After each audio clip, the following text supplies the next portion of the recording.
Hi, this is Ryan, and I'm back with you for a video on module number 2. I've been working through module 1, and so far things are looking good. I just wanted to give you a little short video about module number 2. So you can see I'm on our course website. I'm going to click on modules and scroll down to module number 2. We'll take a look at it.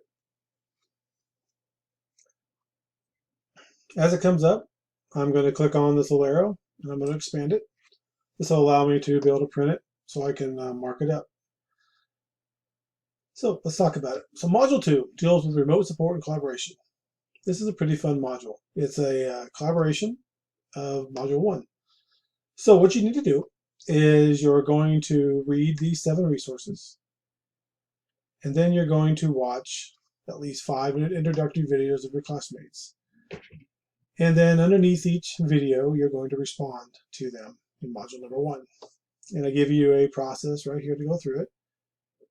So you can follow through that if you want to. The big things is you need to make sure you include, analyze, support, propose, and extend the ideas that your classmates are talking about. So you can do that. So here's your process. You're going to use first person. You're going to analyze your video. You're going to support the 5 classmates. Make sure you include information from resources you read. Make sure you use APA format. So if you cite something from a source, you need to make sure you cite it correctly within your paragraph and also put the source at the end. It's important that you do that. You should propose suggestions or solutions, and you should extend your feedback by sharing any commonalities that you might have. You can go a little deeper.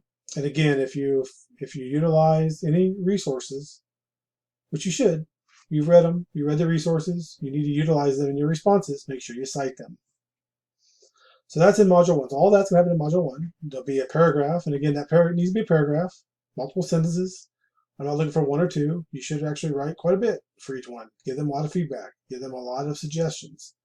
Really work hard at this. You're going to do 5 of them.